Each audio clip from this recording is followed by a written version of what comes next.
तो आज आप लोगों को झारखंड शैक्षिक अनुसंधान एवं प्रशिक्षण परिषद रांची द्वारा जारी किया गया मॉडल प्रश्न पत्र का डिटेल सॉल्यूशन बताएंगे। तो धैर्यपूर्वक लास्ट तक देखिए, आपको बहुत फ़ायदा होने वाला है एग्ज़ाम में। तो देखिए, कुल जो है 40 क्वेश्चंस रहेगा, 40 क्वेश्चंस, और 1 आवर एंड 30 मिनट्स यानी 1.5 घंटे का समय मिलेगा। तो देखिए, ये पहला क्वेश्चन देखिए क्या है। निम्न में किन राशियों का एसआई मात्रक समान है? ये 4 ऑप्शन दिया हुआ है, किसका एसआई मात्रक समान है आपको बताना है। चाल और वेग, त्वरण और विस्थापन, बल और संवेग, इसमें से कोई नहीं। तो किसका हो जाएगा? ए नंबर, चाल और वेग। चाल और वेग का एसआई मात्रक मीटर पर सेकेंड होता है। क्या होता है? मीटर पर सेकेंड। तो चाल और वेग होगा, कोई दिक्कत नहीं है। आगे बढ़ते हैं। नेक्स्ट सवाल देखिए, निश्चित दिशा में वस्तु द्वारा तय की गई दूरी को क्या कहते हैं? निश्चित दिशा में क्या कह रहा है कि निश्चित दिशा में तय की गई दूरी को क्या कहते हैं? निश्चित दिशा में तय की गई दूरी को क्या कहते हैं? वेग कहते हैं। कोई दिक्कत नहीं है। नेक्स्ट सवाल देखते हैं हम लोग। वेग का एसआई मात्रक क्या है? वेग का एसआई मात्रक क्या है? मीटर पर सेकेंड। डी नंबर ऑप्शन हो जाएगा, कोई दिक्कत नहीं है। आगे बढ़ते हैं। देखिए 4 नंबर का क्वेश्चन क्या है। 100 चालित वाहनों में एक अंतर लगा होता है जो उनके द्वारा तय की गई दूरी को प्रदर्शित करता है। इस अंतर को क्या कहते हैं? इस अंतर को क्या कहते हैं? क्या कहते हैं? ओडोमीटर कहते हैं। क्या कहते हैं? ओडोमीटर। ओडोमीटर में जो है कितना दूरी तय करती है गाड़ी, वो उसमें रिकॉर्ड हो जाता है। नेक्स्ट जाते हैं। नेक्स्ट सवाल क्या है देखिए, यदि पिंड का द्रव्यमान दुगुना कर दिया जाए तो उसके वेग आधा हो जाए तो पिंड का रैखिक संवेग क्या होगा? तो देखिए, रैखिक संवेग क्या होता है? P इक्वल टू एम भी।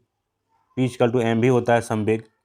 क्या कह रहा है इसमें कि द्रव्यमान दोगुना कर दिया जाए और वेग को आधा कर दिया जाए तो रैखिक संवेग क्या होगा? द्रव्यमान को दोगुना कर देते हैं हम लोग 2m, और v को आधा कर देते हैं। तो ये हाँ 2 और ये 2 कट जाएगा, m भी। तो कोई चेंजिंग नहीं आएगा, कोई चेंजिंग नहीं आएगा। तो क्या आंसर हो जाएगा? वही रहेगा, बी नंबर वही रहेगा, कोई चेंजिंग नहीं होगा, कोई दिक्कत नहीं है। नेक्स्ट सवाल देखते हैं हम लोग। 6 नंबर का सवाल देखिए क्या है। यदि दो वस्तु ए और बी के द्रव्यमान क्रमशः 6 kg और 34 kg हो तो ए का जड़त्व बी के जड़त्व से अधिक होगा, बी का जड़त्व ए के जड़त्व से अधिक होगा, ए का जड़त्व बी का जड़त्व बराबर होगा, ए तथा बी का जड़त्व शून्य होगा। तो देखिए, जड़त्व जो होता है ना, जड़त्व जो होता है वो किस पे डिपेंड करता है? जड़त्व किस पर निर्भर करता है? जड़त्व डिपेंड करता है द्रव्यमान पर। जिसका द्रव्यमान ज़्यादा होगा उसका जड़त्व ज़्यादा होगा। तो द्रव्यमान 34 kg है, बी का द्रव्यमान 34 kg है, तो बी का जड़त्व ज़्यादा होगा, बी का जड़त्व ए के जड़त्व से अधिक होगा। बी नंबर ऑप्शन हो जाएगा सही। नेक्स्ट सवाल देखते हैं हम लोग। नेक्स्ट सवाल देखिए बच्चों, ये जो है बहुत इंपॉर्टेंट क्वेश्चन है ये सब आपके एग्जाम के लिए। न्यूटन गति के किस नियम से जड़त्व का नियम का भी कहा जाता है? न्यूटन गति के किस नियम को जड़त्व का नियम भी कहा जाता है? किस नियम को कहा जाता है? न्यूटन के प्रथम गति नियम को, न्यूटन का प्रथम गति नियम, ए नंबर। कोई दिक्कत नहीं है। नेक्स्ट सवाल देखते हैं हम लोग। नेक्स्ट सवाल क्या है? 8 नंबर, रॉकेट किसके सिद्धांत पर कार्य करता है? ऊर्जा का संरक्षण, द्रव्यमान के संरक्षण, संवेग के संरक्षण, इनमें से कोई नहीं। किस पे काम करता है? संवेग के संरक्षण पर काम करता है। संवेग संरक्षण के सिद्धांत पर रॉकेट काम करता है। नेक्स्ट सवाल देखते हैं हम लोग। 9 नंबर, 60 kg द्रव्यमान के किसी मनुष्य का भार चंद्रमा पर क्या होगा? 60 kg कोई व्यक्ति है, 60 kg का कोई व्यक्ति है चांद पर। कहाँ पर है? चांद पर है। तो चांद पर इसका भार कितना होगा? तो चांद पर जो भार होगा वो कितना होता है? पृथ्वी के g के 1/6 होता है, यानी भार कितना हो जाएगा? 60 गुना g/6। ये कट जाएगा, कितना हो जाएगा? 10g। 10g, जी का वैल्यू का 10 दिया हुआ है यहाँ पे, तो कितना हो जाएगा? 100 न्यूटन। कितना हो जाएगा? 100 न्यूटन। चंद्रमा पर भार कितना होगा? 100 न्यूटन। ये बात समझ में आया? नेक्स्ट सवाल देखते हैं हम लोग। नेक्स्ट सवाल क्या है देखिए, 10 नंबर, यदि दो वस्तुओं के बीच की दूरी को आधा कर दिया जाए तो उसके बीच का गुरुत्वाकर्षण बल किस प्रकार बदलेगा? तो देखिए, गुरुत्वाकर्षण बल जो होता है वो होता है Gm/r²। तो यदि दो वस्तुओं के बीच की दूरी को आधी कर दिया जाए, दूरी को आधी कर दिया जाए तो उसके बीच का गुरुत्वाकर्षण बल किस प्रकार बदलेगा? तो दूरी को अगर आधी करेंगे हम लोग तो r कितना हो जाएगा? r बराबर हो जाएगा r/2, इसका स्क्वायर हो जाएगा। r स्क्वायर तो रह जाएगा, 2 का स्क्वायर 4 हो जाएगा, और 4 ऊपर चला जाएगा तो कितना हो जाएगा? 4 गुना। कितना बढ़ जाएगा? 4 गुना बढ़ जाएगा। तो ए नंबर ऑप्शन होगा, कोई दिक्कत नहीं है। अब नेक्स्ट सवाल देखते हैं हम लोग। 11 नंबर का सवाल देखते हैं बच्चों। 11 नंबर क्या है? ध्वनि किस प्रकार से गमन करती है? ध्वनि किस प्रकार से गमन करती है?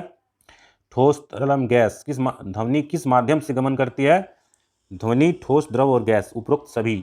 ठोस में भी गमन करती है, तरल में भी करती है और गैस में भी कर सकती है, तो डी नंबर ऑप्शन हो जाएगा। आगे नेक्स्ट सवाल देखते हैं हम लोग। 12 नंबर, वायु में ध्वनि तरंगें निम्न में से किस प्रकार का उदाहरण है? वायु में ध्वनि तरंगें कैसा उदाहरण है? वायु में ध्वनि तरंग अनुदैर्ध्य तरंग है। कैसा तरंग है? अनुदैर्ध्य तरंग है। ए नंबर हो जाएगा। अब हम लोग नेक्स्ट सवाल देखते हैं। 13 नंबर, मानव श्रवण की श्रव्य परास की ऊपरी आवृत्ति सीमा लगभग होती है। मनुष्य कितना तक हाईएस्ट फ्रिक्वेंसी का साउंड को सुन सकता है? 20,000 हर्ट्स। कितना सुन सकता है? 20,000 हर्ट्स, 20 किलो हर्ट्स, तो ये हो जाएगा। कोई दिक्कत नहीं है, ए नंबर ऑप्शन। अब नेक्स्ट सवाल देखते हैं हम लोग। नेक्स्ट सवाल देखिए क्या है, 14 नंबर। दो विभिन्न पदार्थों के कणों का स्वतः मिलना क्या कहलाता है? दो विभिन्न पदार्थों के कणों का स्वतः मिलना क्या कहलाता है? क्या कहलाता है? विसरण। क्या कहलाता है? विसरण। विसरण कहलाता है। अब नेक्स्ट सवाल हम लोग आगे बढ़ते हैं। 15 नंबर का सवाल है। 15 नंबर का सवाल है, देखिए ये बर्फ का गलनांक कितना होता है? तो बर्फ का गलनांक कितना होता है? 0 डिग्री होता है। 0 डिग्री मतलब 273 केल्विन। 273 केल्विन, तो ये हो जाएगा 15 का सी। अब हम लोग नेक्स्ट देखते हैं। नेक्स्ट सवाल।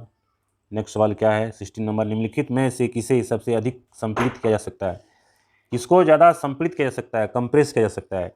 नमक है, तेल। नमक तो सॉलिड है, इसको तो कंप्रेस नहीं किया जा सकता। तेल लिक्विड है।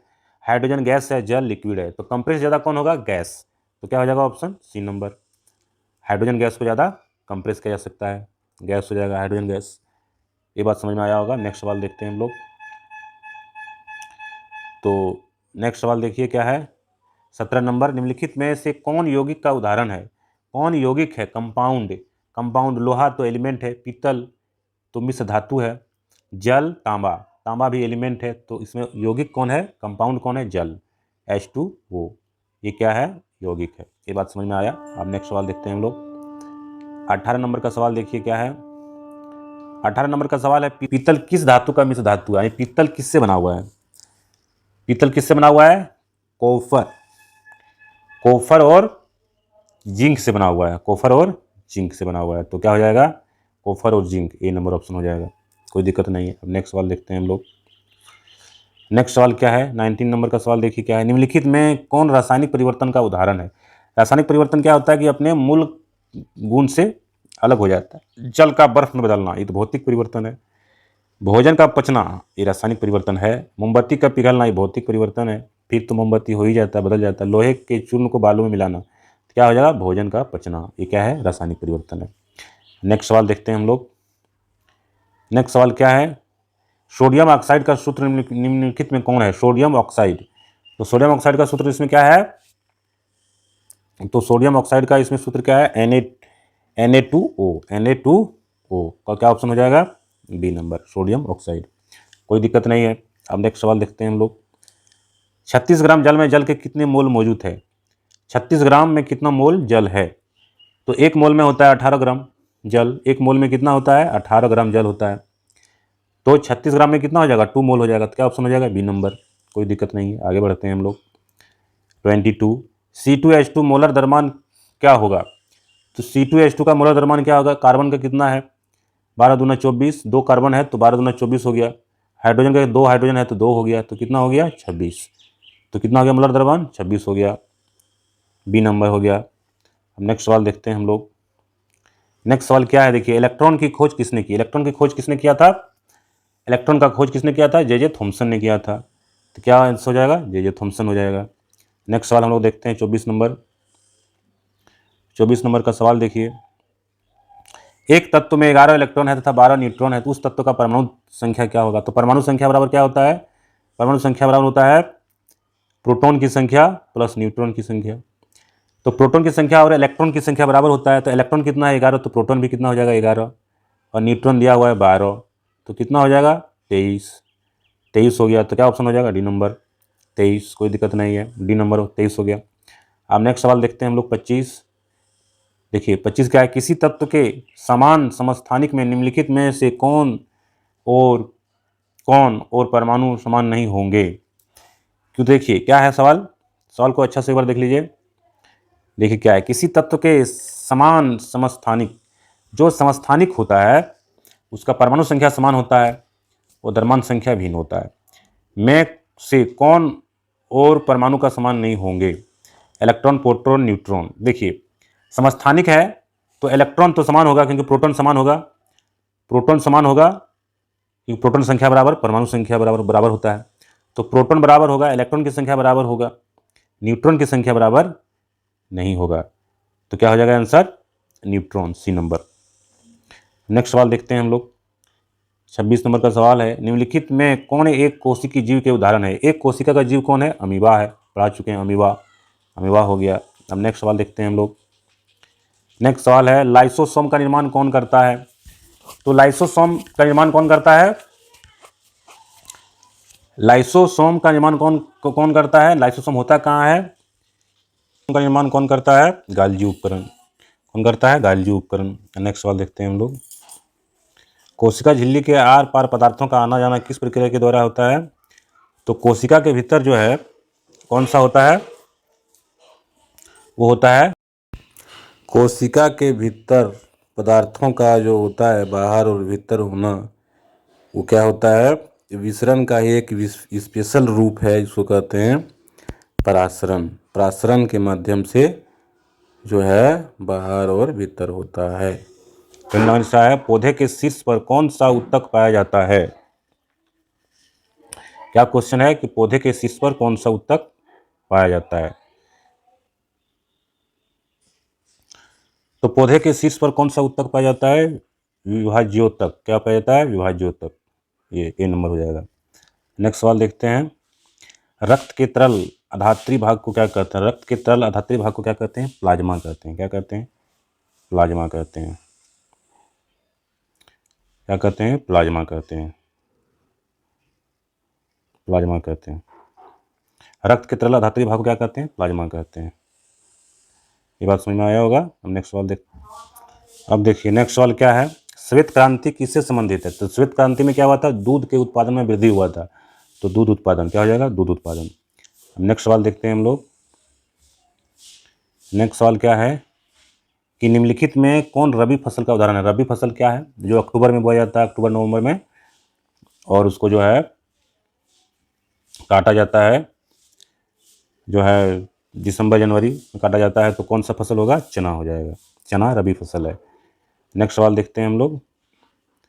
नेक्स्ट सवाल है, जीवों के वर्गीकरण, जीवों के वर्गीकरण का सर्वाधिक मूलभूत लक्षण क्या हो सकता है?